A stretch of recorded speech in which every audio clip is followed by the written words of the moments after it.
Okay, so we're talking about conditional statements in lesson 2.1. This is the beginning of getting into proofs. Everything that we do in this section kind of relies on this idea of conditional statements. So what is a conditional statement? So a conditional statement is a logical statement that has two parts, a hypothesis and a conclusion. Now, we can represent those parts with letters, so they wrote a P and a Q. You can also change it out so that you have other letters in there, but the majority of the time, they're going to use that P and Q. When a conditional statement is written in the if-then format, the if part contains a hypothesis, the then part contains the conclusion. Now, notice it says the if part contains and the then part contains. It does not include the if and then. So if you look down at the statement that's at the bottom, the statement where it says if a polygon is a triangle, it's actually not including that if, right? It's starting right here and ending right here. Same thing with the conclusion. Then the sum of its angle measures is 180 degrees. So again, starting here, ending here. So it's the statement. It does not actually include the if or the then. It's what follows after the if and then. So hypothesis follows the if, conclusion follows the then. Now, if you also notice, there is this notation here. All right, so P, and then you have the arrow and a Q. So you can read it as P implies Q, or you can also read it in the if-then format, if P then Q. So again, either way is fine. All right. Like that. Oops, went too far. Now, the next part of this, a negation. So we have our little symbol for a negation. And this part's a little bit confusing because that negation symbol, there's a proper name for it, but it can be used in different contexts throughout geometry. And here we're talking about in conditional statements, it's a negation. Later on in the year, we're also going to use it in similarity. But for this one, this negation of a statement is the opposite of the original statement. To write the negation of a statement P, you must write the symbol for negation before the letter. So it's the exact opposite. We have to completely change the meaning. So it has to be the opposite of what the original statement said. If you add in the word not or take out the word not, usually that doesn't. But you must read the statement and make sure it is actually saying the opposite of what was originally said. All right. So now there are three different related conditionals. So at the top of this page, you'll see the original conditional. The original conditional statement, what is written in the format of if P then Q. If P then Q. The converse, this is going to be confusing because there's multiple opposites in math. So the converse, we're actually switching. All right, there's a better word for it because we're taking the if and we're taking the then, and they're switching places. So if Q, then P. So again, completely switched. So we took our two statements and we switched them. All right. So we have our original, then we switched them to make the converse. The inverse, no matter what you're doing in math, inverse always means opposite. So here we're doing a negation. It's just like we did on the last page. So we're going to take both parts of it, both statements, the if part of the statement and the then part of the statement, and we're going to switch them to the opposite. So we're changing the meaning. So we're going to write the inverse of the conditional statement by negating both the hypothesis and the conclusion. Notice over here, we have not P, then not Q. Both the hypothesis and the conclusion are being negated. Finally, the contrapositive. The contrapositive does both the converse and inverse at the same time. It's switching them and negating them. So you're taking your original statement, you're switching them and negating both statements. So we have the original statement, then we have the converse switches, the inverse negates, does the opposite. The contrapositive does both. All right. So again, on here, if not Q, then not P.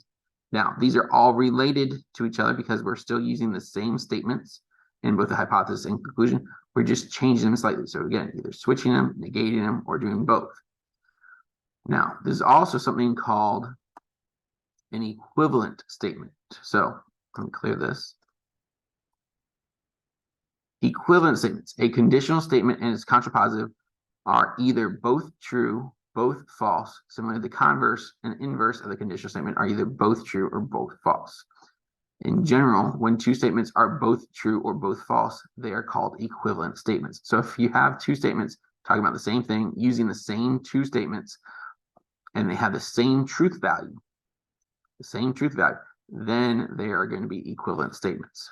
Now, going back to this. All right, so this is the diagram we had on the previous page.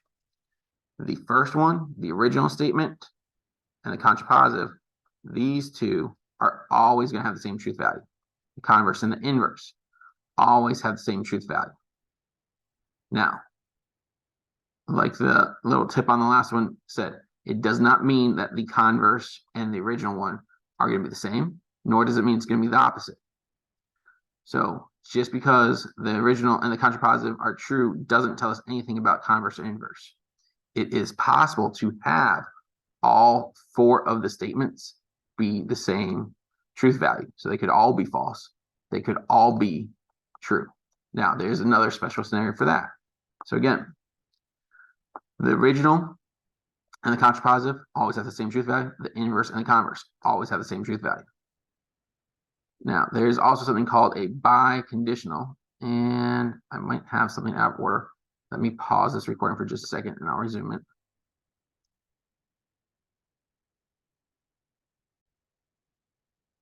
All right, so I had the one slide out of order. The last idea of biconditional statement. When we have a biconditional statement, it's when the conditional statement and its converse are both true. So what this actually means, since the conditional statement is true and the converse is true, that makes all of the statements true. So because of the conditional statement is true, that makes the contrapositive true. If the converse is true, that makes the inverse true. So if all the statements are true, then it is a biconditional statement. Now, you can also write a biconditional statement in the form if and only if. So you should only write it in that format if you have both parts of that statement true. You can't write a biconditional unless it's true. So again, when a conditional statement and its converse are both true, you can write them as a single biconditional statement. A biconditional statement is a statement that contains the phrase if and only if. So P, if and only if Q. And then you have a new symbol there where you have the arrow going both ways. Because that means that if P is Q, then Q is true. And if Q is true, then P is true. Right? Now, any definition can be written as a biconditional statement. So when we are looking at definitions, you can write definitions as conditional statements. In fact, our definitions should be able to be written as a biconditional statement, not just a regular conditional statement. So you can write a definition as a conditional statement in the if-then format or as its converse. Both the conditional statement and its converse are true for definitions. For example, consider the definition of perpendicular lines. If two lines intersect to form a right angle, then they are perpendicular lines. We can also do that backwards. So the converse, right? You can, if two lines are perpendicular lines, then they intersect to form right angles. So you can write it either way, which then allows us to write it as a biconditional. Two lines are perpendicular if and only if they intersect to form right angles. So again, all definitions should be able to be written in that biconditional statement as well. Also on this slide, there's an important symbol that we haven't seen yet right here. So since we're also defining perpendicular lines on this term, you see perpendicular lines intersect at a right angle, and you have your symbol here to show that they are perpendicular to each other. It's showing that that is a right angle. And then in words, though, you have this upside down T. That's showing that the lines are perpendicular. Again, it actually is just two lines that are perpendicular to each other. So this is showing that line M and line L are perpendicular. All right, now we're going to get into a few examples. So we went through all the important key facts. Now going through the examples. And I'll try and do this fairly quickly. Identify the hypothesis and conclusion, then rewrite the conditional statement in the if-then form. All birds have feathers. So first, you have to write it in the if-then format. So for this one, all birds, that's our hypothesis. Feathers is our conclusion. So if you wrote it in the if-then format, if you have a bird, then they have feathers. Now, they got a little bit more specific, but again, it doesn't have to be crazy difficult. So if an animal is a bird, then it has feathers. All right, on B, you are in Florida if you're in Miami. All right. So which part is our hypothesis? This time, the fact that you're in Miami is the hypothesis. The conclusion is you are in Florida. Notice they had the if already in there, but it was switched around. So it wasn't in the if-then format. So the hypothesis still followed the if. The conclusion was the other part at the beginning. If we're writing it in the if-then format, we got to flip it back around so that we can say it properly. If you're in Miami, then you're in Florida. All right, example 2. Write the negation of each statement. So again, we have to write it so that's the opposite. The ball is red. We have to add in the word not somewhere to make this opposite.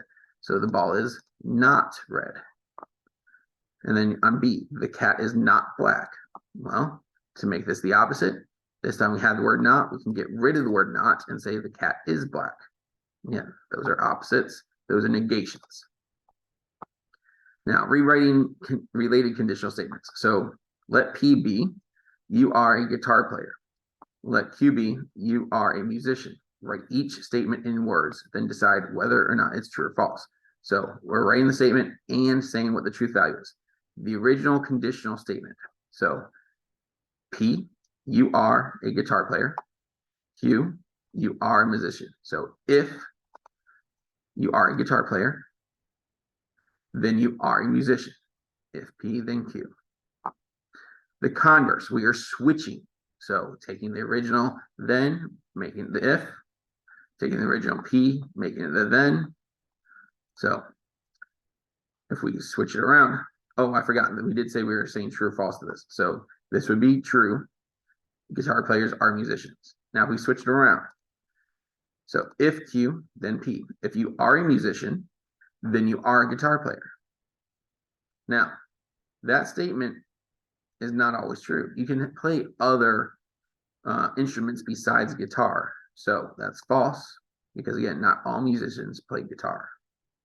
Now, before we even do the next two, we could say what the truth value is going to be for C and D. For C, we're talking about the inverse, so it should have the same truth value as B because the converse and the inverse are always logically equivalent.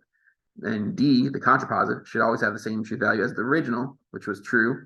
So the contrapositive should also be true. All right.